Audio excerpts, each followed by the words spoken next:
नमस्कार मंडळी, पुष्पाच DB वर्ल्डमध्ये स्वागत आहे तुम्हा सर्वांचं. आज आपण बनवतोय पुरणपोळी. त्यासाठी सुरुवातीला पावशेर हरभरा डाळ घेतलेली आहे. ही डाळ 2-3 पाण्याने स्वच्छ धुवून घ्यायची आणि मी ही डाळ कुकरमध्ये शिजवते. तुम्हाला हवं असेल तर तुम्ही पातेल्यातही शिजवू शकता.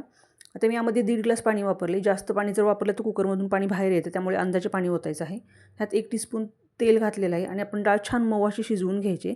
तर डाळ शिजत घातली की लगेच पीठ मळायला ठेवायचं, त्यामुळे पीठ चांगलं मुरलं जातं. तर मी गव्हाच्या पिठाच्या पोळ्या बनवते.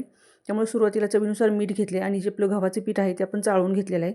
ज्या प्रमाणात तुम्हाला पोळ्या बनवायच्या आहेत त्या अंदाजे तुम्ही पीठ मळून घेऊ शकता. आता पीठ मळताना महत्त्वाची पद्धत आहे माझी.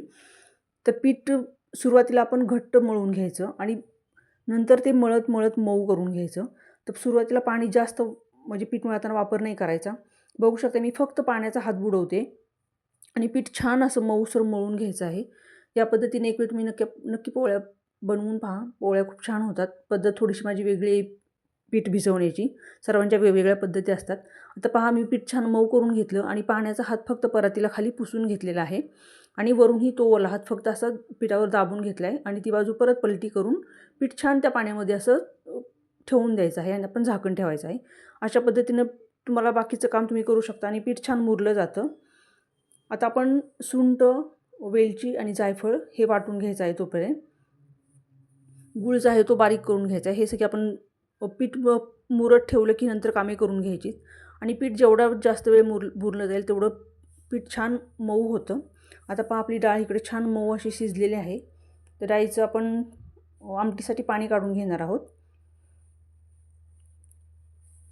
त्यानंतर आपण पुरण तयार करून घ्यायचं आहे. तर ही पण प्रोसिजर खूप महत्त्वाची आहे. व्हिडिओ कुठेही स्किप न करता पूर्ण पहा, म्हणजे तुम्हाला सगळी पद्धत व्यवस्थित समजेल. पुरणामध्ये जर पाणी वगैरे जास्त झालं तर घाबरायचं वगैरे नाही. आता हे गुळाचं प्रमाण पण जेवढी डाळ असेल तेवढंच गुळाचं प्रमाण घ्यायचं. तुम्हाला जर जास्त गोड आवडत नसेल तर तुम्ही गुळाचं प्रमाण थोडंसं कमी घेऊ शकता. आता पहा मी कुकरमधून डाळ पातेल्यात काढून घेतली, कारण कुकरमध्ये हलवता जमलं नसतं व्यवस्थित आणि पुरण म्हणजे तयार करताना जाड बुडाचं भांडं घ्यायचं. आता पहा मी गूळ घातल्या डाळीमध्ये आणि थोडंसं हलवून घेतलं. गॅसची आच मीडियम ठेवायची. तर आपलं डाळ गुळामध्ये मिक्स होते तोपर्यंत आपलं म्हणजे माझ्याकडं पुरण यंत्र आहे. मी याच्यावर पुरण तयार करून घेणार आहे. तर हे आपलं भांडं स्वच्छ घासून पुसून तयार करून घ्यायचं. म्हणजे मी एक रिकामं भांडं घेतले, त्यावरती भांडं तयार करून ठेवले, कारण पुरण आपल्याला गरम गरमच वाटावं लागतं म्हणजे पुरण यंत्रामध्ये. आता मी चवीनुसार मीठ घातले आणि डाळ सतत हलवत राहायची. बघू शकतात मी गुळाला कसं डाळीला गुळाचं पाणी सुटलेलं आहे आणि हे पाणी जरी सुटलं तरी काही घाबरून जायचं नाही. गॅसची आज थोडीशी वाढवायची आणि सतत हलवत राहायचं आहे. जाड बुडाचं भांडं घ्यायचं आहे आणि जेव्हा पाणी आपलं थोडंसं कमी होत जातं त्यानंतर आपण सुंठ, वेलची आणि जायफळची पूड आहे ती घालायची आणि छान मिक्स करून घ्यायचं आहे. पुरण छान तयार होणं ही एक पोळीची खूप महत्त्वाची गोष्ट आहे. पुरण जर व्यवस्थित झालं नाही तर पोळ्या फाटतात. तर बघू शकता ही एक पद्धत आहे. आपण असं उलटण्याला जे चिकटलेली असते डाळ ती अशी भांड्यावर काढून बघायची. ती जर पडली नाही खाली तर समजायचं पुरण आपलं नाही झालेलं, किंवा ही एक पद्धत आहे. उलटणं मध्ये उभे करून पाहायचं. उलटणं जर पडलं तर तरी पण आपलं पुरण तयार नाही झालं असं समजायचं. तर बघू शकता मी छान हलवून घेतलेली आहे ही डाळ आणि पाहता उलटणं पण उभं राहते आणि बघा असं ही डाळ अशी काढून घेतली की लगेच खाली पडते. तर ही एक पद्धत आहे. पुरणातील पाणी सगळं आटवून घ्यायचं आहे. थोडं जर पाणी राहिलं तर पुरण मऊ होतं आणि आता बघू शकता मी लगेच पुरण यंत्रात सगळं आपलं ते पुरण आहे ते काढून घेतले, डाळ शिजवलेली डाळ, आणि लगेच पुरण करून घेतलेलं आहे. आणि नंतर आपण आता पीठ पाहणार आहोत. आता हा बराच वेळ झाल्यानंतर मी पीठ पाहिलेलं आहे. पीठ छान मऊ असं बघू शकता झालेलं आहे. आता तुमच्याकडे जर पाटा असेल तर तुम्ही ते पाट्यावर म्हणजे मी जसं दाखवले त्याप्रमाणे आपटू शकता, किंवा जरी नसेल तरी तुम्ही परातीतच, जर पीठ मऊ नसेल झालं तर पाण्याचा हात लावा. पीठ जर मऊ झालं असेल तर पाण्याचा अजिबात हात लावू नका, कारण पीठ अजून जास्त मऊ होतं आपण जितका वेळ मुरत ठेवतो तोपर्यंत. तर मला पीठ थोडंसं घट्ट वाटत होतं, त्यामुळे मी थोडंसं पाण्याचा हात लावून पीठ पुन्हा मळून घेतलं आहे आणि असं पाट्यावर थोडंसं आपटून घेतलेलं आहे. तुमच्याकडे पाटा नसेल तुम्ही फक्त असं परातीत मळलं तरीही पोळ्या छान होतात.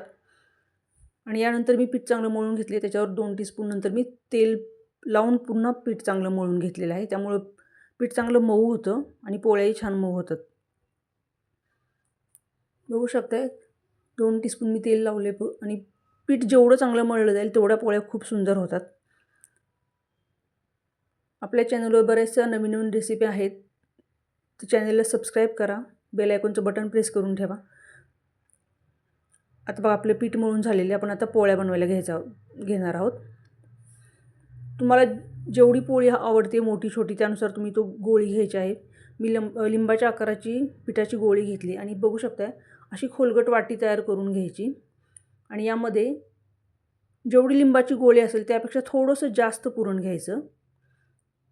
आता इथं मी जसा मोबाईल ठेवला होता त्यामध्ये सगळं व्हिडिओमध्ये बसत नव्हतं, त्यामुळे थोडं थोडं कट झाल्यासारखं दिसतंय.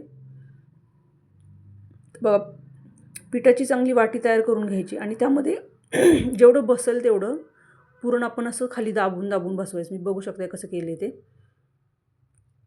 पीठ आतमध्ये दाबून दाबून गोल गोल फिरवत राहायचं, त्यामुळे पीठ सगळीकडे पसरलं पण जातं आणि पुरण बऱ्यापैकी त्या कणकेमध्ये बसतं.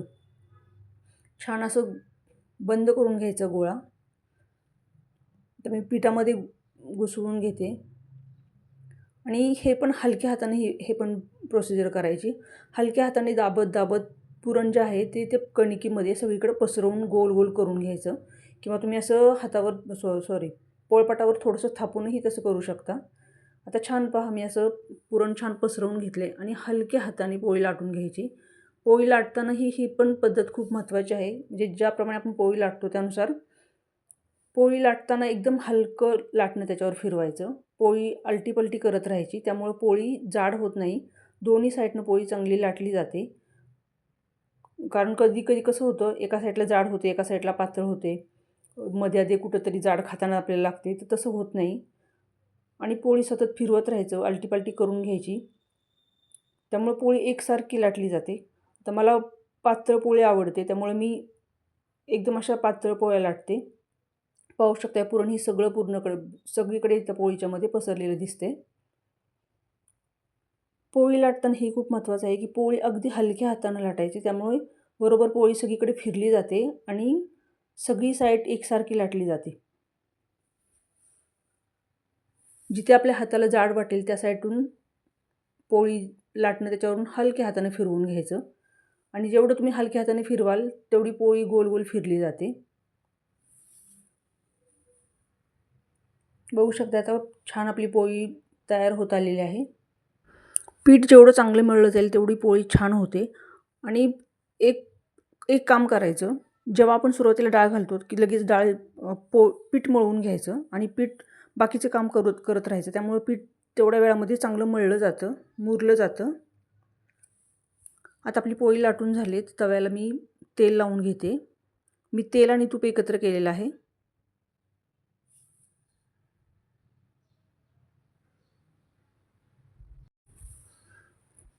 तवा चांगला तापवून घ्यायचा आहे आणि पोळी टाकल्यावर गॅस थोडासा कमी करायचा. आणि पोळी टाकल्या तुम्हाला जे वरती पीठ असतं ते तुम्ही हाताने झाडून घेऊ शकता. आणि छोटे छोटे म्हणजे ते पोळीला असे फुगे यायला लागले की नंतर पोळी पलटी करायची आणि त्याला वरून तेल किंवा तुम्हाला जे आवडेल ते तुम्ही तूप लावून घ्यायचं आणि नंतर पोळी परत पलटवून घ्यायची आणि छान असे मस्त पोळी मग फुगते, चांगली भाजून घ्यायची. तर बघू शकता तुम्ही पोळी दिसतानाच लुसलुशीत दिसते. तर पहा मी दुसरीही पोळी केलेली आहे तशीच. तुम्ही पोळीची काठ पाहू शकताय. मला जाड काठ आवडत नाही, पोळी पातळ मला म्हणजे आवडतात खायला. बघू शकता ही दुसरी पोळी तुम्हाला करून दाखवली आहे. या पद्धतीने नक्की पोळ्या ट्राय करून पहा तुम्ही. आता होळीचा सण येतोय, त्यानिमित्त हा व्हिडिओ शूट केलेला आहे. आवडल्यास नक्की लाईक करा, शेअर करा, कमेंट्स करा आणि नक्की जरूर या पद्धतीने पोळ्या तुम्ही ट्राय करून पहा. खूप छान होतात, अगदी चवदार होतात. बघू शकता दिसायलाच पोळी लुसलुशी दिसते, फक्त बोलायला नाही. आणि तुम्हाला यामध्ये जर हळद आवडत असेल तुम्ही हळदही वापरू शकता. मला हळद वगैरे नाही आवडत, त्यामुळे मी नाही वापरत. तर आपल्या पोळ्या छान तयार झालेल्या आहेत. मस्त दूध आणि तूप आणि हा पोळीचा एक घास खूप सुंदर लागतोय. तर नक्की तुम्ही या पद्धतीने पोळी ट्राय करून पहा. ही पद्धत कशी वाटते तेही नक्की सांगा मला कमेंट्स करून. आणि आपलं छान हे पोळ्याचं जेवण तयार झालेलं आहे. धन्यवाद.